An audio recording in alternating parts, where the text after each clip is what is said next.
اللہ ونستعینک یا رسول اللہ اما بعد فاعوذ باللہ من الشیطان الرجیم بسم اللہ الرحمن الرحیم قال النبی صلی اللہ علیہ وسلم لکل شیء اساس و اساس الاسلام حب اصحابنا و حب اہل بیتی او کما قال علیہ الصلوۃ والسلام الصلاۃ والسلام علیک یا سیدی یا رسول اللہ وعلی آلک و اصحابک یا حبیب اللہ الصلاۃ والسلام علیک یا شفیع المذنبین وعلی آلک و اصحابک یا رحمۃ للعالمین۔ اہل سنت کا ہے بیڑا پار اصحاب حضور، اہل سنت کا ہے بیڑا پار اصحاب حضور، نجم ہیں اور ناؤ ہے عطرت رسول اللہ کی۔ بعد از حمد و صلوات لائق صد عزت و تکریم حضرات علماء کرام اور خصوصاً بالخصوص مجاہد کبیر حضرت علامہ مولانا وسیم عباسی صاحب کہ جنہوں نے یہ اجلاس بلایا، اور یہ اجلاس بلانا اور اس میں آنا یہ ہمارے ایمان کا تقاضا ہے، اس لیے کہ ہمارے ہاں یہ تقسیم نہیں ہے کہ اہل بیت کو لیا جائے اور صحابہ کو چھوڑ دیا جائے، یا صحابہ کو لیا جائے اور اہل بیت کو چھوڑ دیا جائے، اس لیے کہ ہمارے نزدیک عزت، عظمت، رفعت اور شوکت کا مرکز اور محور ذات مصطفیٰ ہے، تو جس کی نسبت حضور سے ہو گئی وہ عظیم ہو گیا، چاہے وہ رسول اللہ کی اہل بیت ہے، چاہے رسول اللہ کے صحابہ ہیں۔ اس لیے امام اہل سنت نے یہی بات لکھی ہے، فرمایا بھائی ہم صحابہ کی عزت عظمت کرتے ہیں اس وجہ سے کہ وہ رسول اللہ کے صحابہ ہیں، اور رسول اللہ کی اہل بیت سے محبت رکھتے ہیں، ان کی تعظیم و توقیر کرتے ہیں اس وجہ سے کہ وہ رسول اللہ کی اہل بیت ہے۔ تو اس لیے یہ ہمارے ایمان کا تقاضا ہے کہ کوئی حضرت ابو سفیان رضی اللہ تعالیٰ عنہ کے خلاف بولے تو ہم اس خبیث کے بھی خلاف ہیں، اور کوئی سرخیل اہل بیت امام اہل سنت امام موسیٰ کاظم رضی اللہ تعالیٰ عنہ کے خلاف بولے تو ہم اس بھی بدطینت خبیث الفطرت شخص کے خلاف ہیں، اور ہم حکومت وقت سے یہ مطالبہ کرتے ہیں کہ ایسے لوگوں کو لگام دی جائے۔ اور یہ صرف آج کی بات نہیں ہے، خصوصاً یہ جو سال گزرا ہے نا، اس سال میں ایک منظم طریقے سے پوری سازش کے تحت آئے دن یہ گستاخیاں کروائی جاتی، پھر تھوڑا شور و غلغلہ ہوتا ہے اور پھر بات دب جاتی ہے، تو ہم یہ برداشت نہیں کر سکتے، اس لیے کہ یہ ہمارے ایمان کا تقاضا ہے،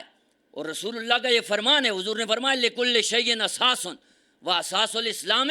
حب اصحابنا و حب اہل بیتی، کہ ہر چیز کی کوئی نہ کوئی اساس اور بنیاد ہوتی ہے، فرمایا اسلام کی اساس اور بنیاد میرے صحابہ اور میری اہل بیت سے محبت کرنا۔ تو ہمارے نزدیک یہ دڑا بازی ہے ہی نہیں ہے جی، یعنی آج نا آپ دیکھتے ہوں گے کہ مقررین یہ بات کرتے ہیں، ایک کہتا ہے جی ہم اہل بیت کے دڑے کے، دوسرا کہتے ہیں ہم صحابہ کے دڑے کے، ہم کسی دڑے کے نہیں ہیں، ہم دونوں کے خادم، ہم دونوں کے خادم ہیں۔ دڑے میں تو آپ دیکھتے ہیں نا، بس دڑے میں بندہ جس کے ساتھ ہوتا ہے نا، دوسرا ٹھیک بھی ہو تو اس کو دل میں جگہ نہیں ملتی جی، تو دڑے والی یہاں بات نہیں ہے، اور دونوں اس میں بلا تفریق قطعاً ہم بالکل فرق نہیں کرتے صحابہ اور اہل بیت میں، کہ جی صحابہ کو مانیں اہل بیت کو چھوڑیں، صحابہ کی گستاخی ہو تو ہم تل ملا جائیں، اس میں ہمیں غصہ آئے، ہمارا خون جوش مارے، اور جب اہل بیت اطہار کی گستاخی ہو تو ہم خاموش ہو جائیں، ایسا نہیں ہے۔ اس لیے کہ جب مسئلہ ہمارے ایمان کا ہے تو کوئی اہل بیت کی گستاخی کرے تب بھی ہمارا خون جوش مارتا ہے، اور کوئی صحابہ کرام کی گستاخی کرے تو تب بھی ہمارا خون جوش مارتا ہے۔ اس لیے ہم اہل سنت و جماعت اس بات پہ متفق ہیں کہ صحابہ اور اہل بیت یہ ہمارے مقتدا ہیں، جو لوگ سر عام آج ان کی گستاخیاں کر رہے ہیں ان کو کیفر کردار تک پہنچایا جائے اور قرار واقعی سزا انہیں دی جائے۔ اور میں چونکہ تقریر کا تو موقع نہیں، بات کو ختم کرتا ہوں، لیکن آپ سے میری یہ گزارش ہے کہ اصل میں نا ہم اہل و سنہ آج اس مقام پہ کھڑے ہیں، اس کی سب سے بڑی وجہ یہ ہے کہ ہم نے مصلحت کو آگے رکھا ہے اور عقیدے کو پیچھے رکھا جی۔ ہر بندہ یہ دیکھتا ہے جی یہ میرا استاد ہے، یہ میرا پیر خانہ، یہ میری تنظیم کا بندہ ہے، اگر ایسی بات کر گیا تو اس پہ پردے ڈالے جاتے ہیں، اور غیر کرے تو اس کے خلاف اٹھ کے کھڑے ہو جاتے ہیں۔ تو ہمیں نا اگر عقیدہ اہل سنت بچانا ہے نا، اور آنے والی نسلوں کو یہ بتانا ہے کہ ہم بے شرم اور بے غیرت نہیں تھے، تو ہمیں مصلحت کو عقیدے پر قربان کرنا پڑے گا جی۔ یعنی ابھی حضرت مجھ سے قبل فرما رہے تھے یہاں پنڈی میں وہ ایک شاہ ہے اس کے متعلق جی، کہ اس نے حضرت ابو سفیان کی جس نے گستاخی کی ہے وہ اس کو شاہ دے رہا ہے، اس کی حوصلہ افزائی کر رہا ہے۔ تو میں کہتا ہوں اس کو بھی پکڑو خبیث کو، اور جو لوگ اس کے دستوں بازو ہیں نا یہاں راول پنڈی میں، یہاں راول پنڈی کا تو حال ہی عجیب سا ہے۔ یعنی جو قائد اہل سنت نے فرمایا نا بھائی یہ کوفہ ہے، تو یہ بالکل کوفہ ہے، یہاں تو لوگوں کی سمجھ ہی نہیں آتی۔ یعنی ابھی یہ گزشتہ دنوں شاید آپ کے علم میں ہوگا جو کیا نام ہے اہل سنت کانفرنس ہوئی ہے، سنی کانفرنس کے نام سے، حضرت ابوبکر صدیق رضی اللہ تعالیٰ عنہ کی افضلیت کے عنوان سے جی۔ وہاں کچھ لوگ کہہ رہے ہیں جی بھائی رافضی کا فتویٰ لگا دیتے ہیں، کسی پہ خارجی کا فتویٰ لگ جاتا ہے، تو ہمیں بتائیں۔ میں نے کہا کل جب خارجیت کے فتوے لگ رہے تھے کسی بندے پہ تو آپ ان کے ساتھ بیٹھے ہوئے تھے، کل آپ فریق تھے تو آج آپ فیصل بن گئے، آج آپ حکم بن گئے، آج آپ جج بن گئے۔ تو اس لیے کوئی بھی ہو، اس لیے کہ جہاں مجھے عقیدہ اہل سنت ہے نا وہاں اور کوئی بھی نہیں ہے، کلمہ ہم رسول اللہ کا پڑھتے ہیں، کسی مولوی اور پیر کا نہیں پڑھتے۔ تو اس لیے آپ کو بھی یہ ساری نسبتوں کو چھوڑ دینی چاہیے، اس سے اوپر ہو کے اہل سنت کے لیے سوچیں۔ یہ جتنے بھی ہیں نا حضرت بھی جانتے ہیں، اور یہ تمام علماء مجھ سے بڑے علم میں بڑے ہیں، تقوی میں، زہد میں، ورع میں، ہر چیز میں تجربہ بھی ہے، لیکن یہ ہم نے دیکھ لیا ان سب کو، کسی کو اپنی تنظیم آگے، کسی کو اپنا ادارہ آگے، کسی کو اپنا پیر خانہ آگے، رہ گئی تو پیچھے اہل سنت۔ تو اس لیے خدا را اہل سنت کے لیے سوچو، جب آپ اہل سنت کے لیے سوچیں گے نا تو پھر آپ کو کوئی کمی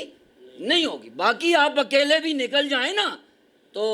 اکیلے جب بندہ منزل کی طرف نکلتا ہے تو کارواں بڑھتا جاتا ہے جی، پھر یہ فکر فاقہ نہیں ہوتا، اور کاری یہ کچھ نہیں سکتے، یہ بات آپ ذہن میں رکھیں۔ یعنی جو بندہ بھی غلط ہوتا ہے نا، باطل پہ ہوتا ہے، وہ بزدل ہوتا ہے، دلیر وہی ہوتا ہے جو حق پہ ہوتا ہے۔ اور ہم اگر اکیلے بھی ہیں نا تو ہم دلیر اس لیے ہیں کہ الحمدللہ ہم حق پہ ہیں، اور یہ نہیں کہ ہم کو کہتے ہیں بھائی ہم جو بات کہہ رہے ہیں تو ہم عقل کل ہیں یا ہماری ہی بات مانی جائے، نہیں، ہم کہتے ہیں کہ ہم وہ بات کرتے ہیں جو پیر میر علی شاہ تاجدار گولڈا کرتے تھے، اس لیے مانو۔ ہم جو بات کرتے ہیں وہ اس لیے مانو کہ وہ امام محمد رضا فاضل بریلوی کرتے تھے، وہ امام ربانی مجدد الفسانی کرتے تھے، وہ امام فلسفہ و منطق امام حریت امام فضل آخر آبادی کرتے تھے۔ تو اس لیے اکابر کی جو تشریعات اور توضیحات ہیں نا ان پہ کار بند ہو جائیں، اور خدا را تنظیمات سے بھی اوپر ہو کے جی، تنظیموں میں بھی ہوتا ہے، یعنی میں خود رہا ہوں، یہ نہیں کہ میں تنظیم کی مخالفت کر رہا ہوں، لیکن نا تنظیموں میں ہوتا ہے جب بندہ ایک تنظیم میں ہو تو وہ اپنے قائد کو جس طرح مانتا ہے وہ دوسرے کو اس طرح نہیں مانتا۔ بے شک صحیح العقیدہ ہو، جو سیدھی بات ہے میں وہ کر رہا ہوں، واضح اس میں لگی لپٹی کوئی بات نہیں ہے، لیکن ہم سب حضرات نے اب یہ نہ سوچنا بھائی یہ زیادہ زور لگا رہا ہے تو یہ کو مستثنا ہے، یعنی میں بھی اس معاشرے کا ایک فرد ہوں نا، آپ میں سے ہوں، میں بھی شامل ہوں جی۔ تو اس لیے ہم نے عقیدہ اہل سنت کے لیے سوچنا، تو عقیدہ اسی وقت بچے گا کہ مصلحت سے ان تمام چیزوں سے اوپر ہو کر جب ہم اہل سنت کے لیے سوچیں گے۔ تو ہم آج اہل سنت کے لیے سوچیں گے نا تو پھر جو کام ہم کرنا چاہتے ہیں وہ ہو جائے گا، وہ ہو جائے گا۔ اور اگر ہم اپنی تنظیم، اپنے ادارے، اپنے لیڈروں کے لیے سوچتے رہیں گے تو پھر یہ بات آپ ذہن سے نکال دیں کہ ہم کامیاب ہوں گے، تو کام ہو جائے گا، مٹتے مٹتے نام ہو جائے گا، ہے رضا ہر کام کا ایک وقت ہے، دل کو بھی آرام ہو ہی جائے گا۔ وآخر دعوانا ان الحمدللہ۔